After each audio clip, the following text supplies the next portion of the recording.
Hello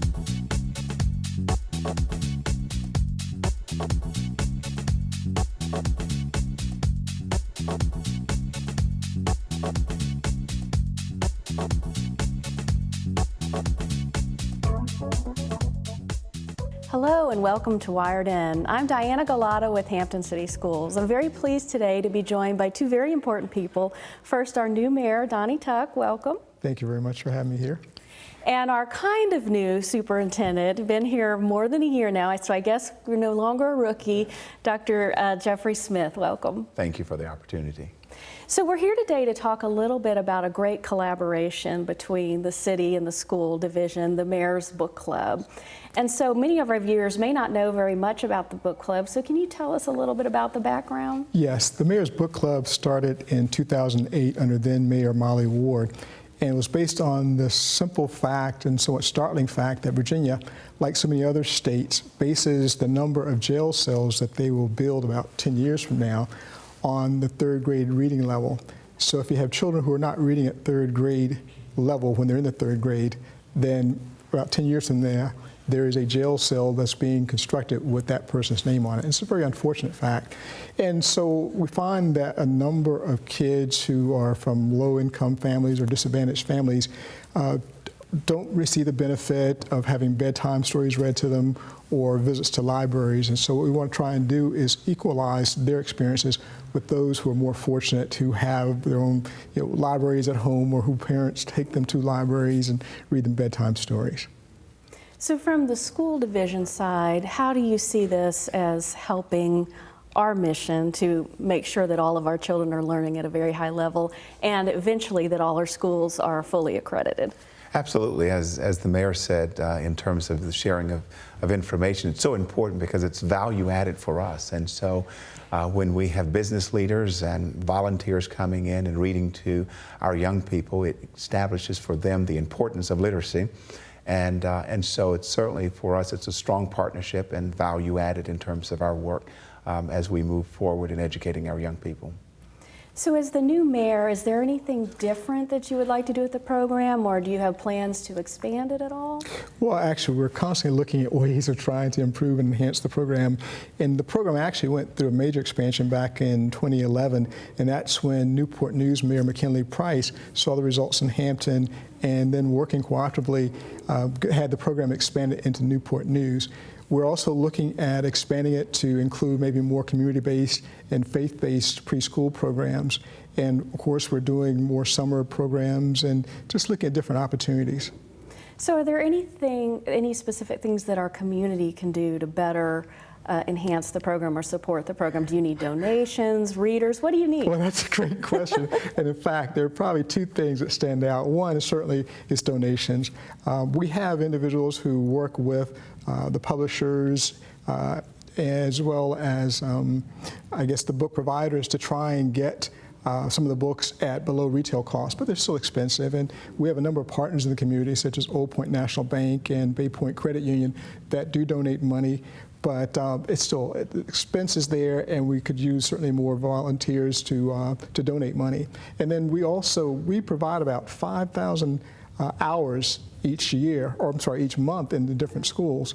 Well, each year. And we're talking about reading to more than 5,000 children. So volunteers are a very, very integral part of what we do and help contribute to the success. So donating money as well as volunteering, those are things we really need. And I'm assuming our viewers can find more information out about that on the city's new and redesigned website. Yes. Okay, great. So from a parenting perspective, I have two teenage boys, so they're not really in that whole literacy phase. You almost have to beg them to read at this point. But when your children are young, from the educational standpoint, what advice can you give to parents in terms of what they can do to help their children foster this love of learning? And reading, excuse me. Sure, absolutely. First, we talk about the importance of really establishing what we call a literacy-rich home. Okay. And so having books in the home setting, and that's so critically important that young people have the opportunity to see and touch those particular books. And then often we say to parents, to read, and to read to them. And so it's very important. It's also important for young people to see adults engaged in rich literacy in terms of the reading.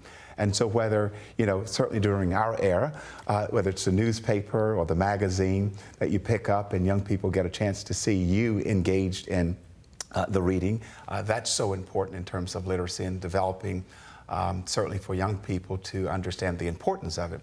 But also then reading to young people. And then I would also say, as a part of that rich literacy part in terms of the home, creating a place for books. Right. For young people, so that they know the importance and the value in terms of that literacy. And so I would say read to them, model that, whether it's newspaper, whether not only newspaper, magazine, or a book that you downloaded in terms of an electronic device. Let young people see you engaged in reading, and then create a place in the home for that to take place in terms of the value for books. Excuse me, if you allow me to piggyback off one of the points Dr. Smith made, was that one of the things that sets this program apart is that not only does a volunteer go into the school and read to these children, but the child's provided a book. And so you have 4-year-olds who are able to build kind of a library, because each month they get a book, so there are 10 books that they have, and so they can go home, they can read the books over and over, they can actually read to parents. And so again, they're beginning to build that library and hopefully become lifelong learners and readers, and develop a real joy and appreciation for books and reading. Well, and you bring up a really good point too about establishing a library in the home, and the city has an excellent library system. So if purchasing a book is a concern for you, we really do have a rich library system, and we encourage people to come out to the library and check out books. We do, and we actually have some preschool and early reader programs in our main library, as well as the other 3 branches. So there are opportunities not only just to check out books, but to go there on some kind of basis and to have someone read to the children. So let's talk a little bit more globally about the city and the school and the great collaboration that occurs. As you know, our main goal is all of our schools fully accredited. And we made some great progress this year, from 41% to 55%. That is correct. Of our schools being fully accredited. So we're moving in the right direction. And I know that helps the public relations, people wanting to stay in the city, wanting to have their children educated in our great schools. But from the city's perspective, what do you all think as a city that you all can do to help support the school division's efforts to meet and exceed our goals? Well, we believe we have a great partnership with our schools and our school system, and we want to continue supporting them. One of the things that we've tried to do, and in fact in fiscal year 2014, we established kind of a technology program with the school system so that middle schoolers as well as high schoolers get the benefit of technology with, at the time it was iPads. Absolutely. But the idea was that they could download information, they could get their assignments on their laptops or their iPads and take them home. And so that situation allowed them not necessarily to have access to maybe the internet at home, but it provided the same kind of opportunity, again, that more affluent families had. The other thing is that it's one of our strategic goals is to try and make sure that we have a competent and capable workforce, and of course that starts with your children being ready to work or to go to college or have careers or whatever. And we know that that's probably the strongest economic development tool that we have, is to have strong schools. So some 43% of our budget this year goes toward just support of our school system. In addition to, we provide capital funding for repairs and maintenance, and we also maintain the school grounds and things through our Parks and Recreation Department. So it's a great partnership. We're looking at strengthening it. We're very, very proud of our schools for the progress that's been made with respect to the accreditation, and we're just looking to try and support them in any capacity that we can in the future. We appreciate that. And you brought up an important point about workforce development, and so I'm going to turn to Dr. Smith. Absolutely. You all have been very supportive of our efforts to transform our high school academies, and we really appreciate that. We've had many city staff come to our meetings. Dr. Smith, talk to us a little bit about what we're trying to do to develop the workforce and expand our career academies at the high school level and middle school eventually. Sure. Of course, we talk about we want our young people to be college career and life ready, and that's very important as part of our mission. And so in particular, the partnership that we have with the city and the work that's going on with other business leaders, we're looking to make certain that we create those career pathways for young people. They get an opportunity to really explore, to know the careers that are out there, and to gauge that based upon their own interest. But it's so critically important that we have community partners as it relates to the success of transforming our high schools, because they understand that workforce piece. And so providing our teachers with externships and our young people with job shadowing opportunities, and not only job shadowing opportunities, but internship opportunities as well. And so we're really pleased with the partnership that we have with the city, their participation. A number of the members of the staff and the team in terms of the city, they have participated. They have been a part of the master planning sessions. We want their voices at the table to really help us as we guide and go through the process of transforming our high schools. So we're excited about the work ahead. We think that it will transform certain areas, the teaching and learning for our young people, but also the business, civic, and community engagement. It will transform that, and also the engagement of young people. It will transform that experience. It's very exciting, and will hopefully make our city a much better place to work and live and learn. Before we close today, is there anything else that you would like to share, either specifically about the book club or anything else about the city that we didn't talk about that you'd like to get out there to our viewers? Well, probably I think just trying to emphasize the fact that we do need volunteers. The two mayors can't do it alone. We have police, we have firefighters who participate, we have retired persons. What happens when you go into the school environment, you get a chance to introduce yourself, and sometimes during that course of introduction, telling about what you do, you expose these children to career paths they never considered. So, and then I've always left with hugs and things like that, and I just think those things are so rewarding that if anyone has some spare time, want to consider volunteering to go read to a preschooler or a pre-kindergartner, then it's something that's just tremendously rewarding.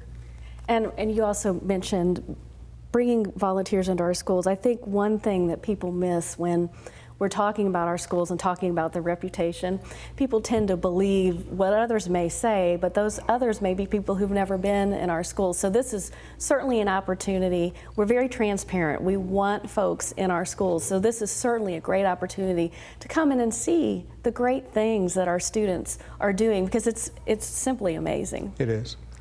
Well, thank you so much for being here today, and good luck as you finish out your first year as mayor. We're very proud to have you as mayor, and we really appreciate all of the collaboration between the city and the school. Great, thank you. I'm still looking forward to continue those collaborations and partnerships. Look forward to it.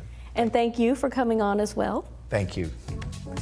And thank you for watching Wired In. Stay tuned, because after the break we are going to talk one-on-one with Dr. Smith about his first year as superintendent of Hampton City Schools.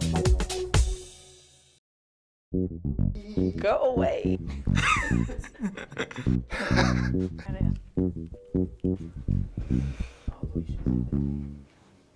Make it count.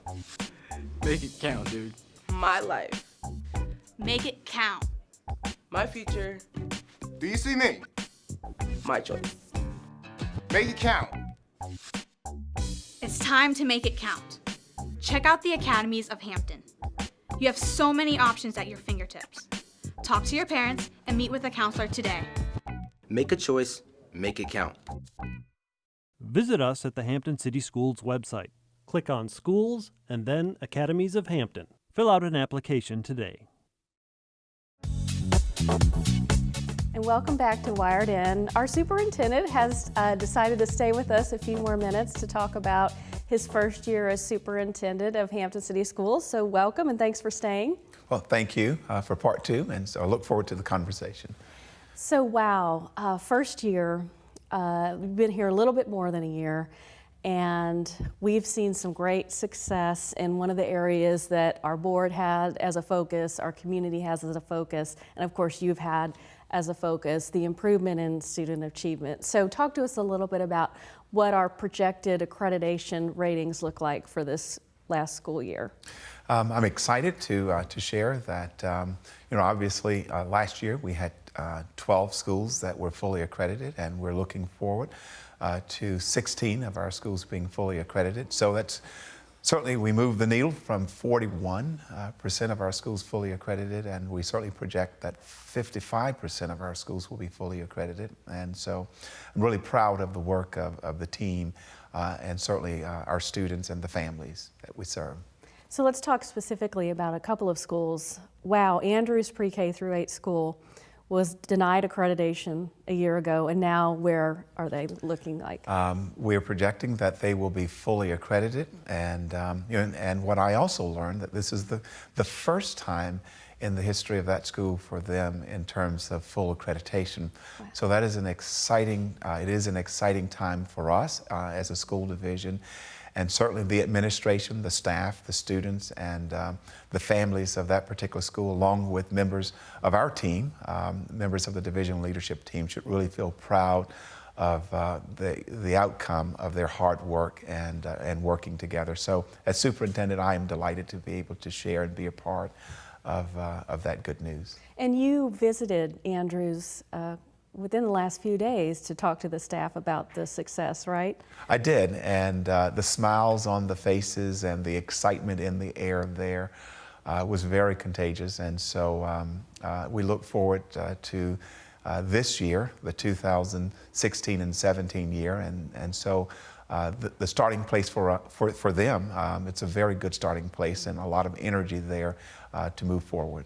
And then we had 3 other schools move from the partially accredited to fully accredited. I believe it's Booker Elementary, Phillips Elementary, and Bethel High. That is correct. So obviously there was some great progress made at those schools as well. Absolutely, and a lot of excitement throughout the school division as it relates to student achievement and their overall success. And one of the things that I've said, Diana, that's so important, and that is for us to recognize that behind each percentage point that we have names and faces of young people and their overall success. And so we remain committed to the success of our young people and the families that we serve. And I'm certainly excited as superintendent to be a part of the journey and to share and to partner with our staff and members of our community and the families that we serve. So let's talk specifically about what did we do? What caused the great improvement? Yeah. I talk a lot about laser focus and the importance of having a laser focus, and so I really believe that we were able to build from places of strength. I certainly asked our team to spend time looking at the curriculum, and so we had a review of our curriculum. We had an opportunity to look and to examine student data, and also to really put our finger on the pulse of the instructional delivery and our assessment program. It's so important, and we talked about the importance of making certain that the assessments in terms of our assessment program, that we had a very clear alignment with our curriculum, and that we were measuring the right set of outcomes. And so we were able to make those adjustments and alignment there, and various alignments throughout the process. And so I believe that that certainly provided some traction for us in moving forward. And we were able to see the outcome or the outcomes relative to student achievement. So that was a starting point for us. Mm-hmm. We spent a lot of time in the classrooms observing instruction, and our curriculum leaders were plugged in and engaged as a part of that process, supporting the teachers in the classroom. Mm-hmm. And then our response to intervention, where we had our Tier 1 for all students in terms of the teaching and learning. And then Tier 2 and 3, where we provided additional support in terms of with young people as a part of the learning process. So a real focus on teaching and learning our core business. And we've had other successes. I know that the state measures us through the lens of accreditation, but as you and I both know, it's bigger than that in terms of student success. We had 1,300 graduates. We did. This year. And how many Gates Scholars? 3 Gates Scholars as superintendent. I'm very happy to report that and to say that we had 3 Gates Millennium Scholars, and that's quite significant for our school division and certainly for this region. Mm-hmm. And as you mentioned, over 1,300 students who walked across the stage as a part of the 2016, the class of 2016. And the class of 2016 earned over $30 million in terms of scholarships and grants. And so very exciting for the class of 2016.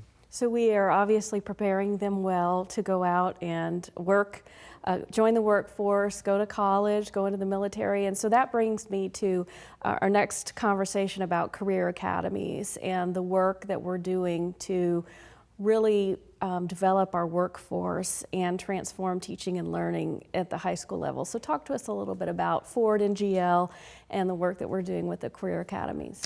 Absolutely. As you know, the board provided us a good foundation with supporting our efforts to transform our high schools. And as you know, we have an academy at each of our high schools. But really, we only have approximately 7% of our students enrolled in some kind of academy. And so it's so important that we provide all of our students with those opportunities, career opportunities, pathways of interest. And so we look to transform our work through that relationship with, in partnership with Ford Next Generation Learning. And we believe that certainly with Ford, they have the expertise to bring community partners to the table to help guide the process. And so we're excited about transforming the teaching and learning, the student engagement, as well as looking at the business, civic and community engagement, whereby young people will have opportunities for job shadowing, internships, and so forth alike, along with our teachers, with externships with our teachers. So it's all about understanding the workforce and that whole workforce development, and we certainly want our young people to be college, career, and life ready. So as we get ready to begin the 2016-17 school year and you begin to look ahead, I know one of our goals as a school system is for all schools to become fully accredited, but talk to us about some of your other goals and some of the other division goals as we move into the next few years. Sure. We start with number one, all of our schools fully accredited, but we also have set the goal in terms of expected student achievement and outcome that we have also established as a goal, that we want 95% of our third graders reading on grade level by the year 2020, or at least, as we say, at the end of that year of 2020, we want 95% of our third graders reading on grade level. And so we have set that as a goal.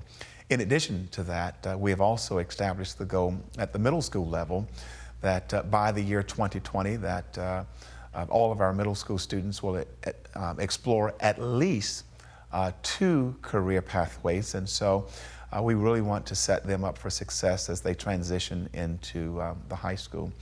And then another goal that we set at the middle school level, that by the year 2020, that our middle school students will be engaged in at least one club extracurricular activity with a mentorship. Mm-hmm. And it's so important for our young people to be connected with positive adults and to have them in their lives. And so we want to certainly facilitate that as a part of what we do as an ongoing part of the teaching and learning. And then certainly when we look toward the high school, we have set some goals there. We want that certainly 95% of the class of 2017-18 in terms of that 9th grade cohort. We want to make certain that they graduate on time, but not only on time, but with those stackable credentials. And finally, that our SAT and ACT composite score in reading and mathematics would be at least at the national average. So those are some of the goals that we have set going forward. So all very great goals for us. So as a parent, as we're moving into the new school year, what could you say to parents in terms of working with us as a school division to best work toward very positive student achievement with our children? How can the parents help us? We still encourage and first of all, for me as superintendent, to recognize that that our parents are plugged in and are very good partners with us, and so we want to continue that partnership with the home and with parents and members of the families, certainly of the young people that we serve.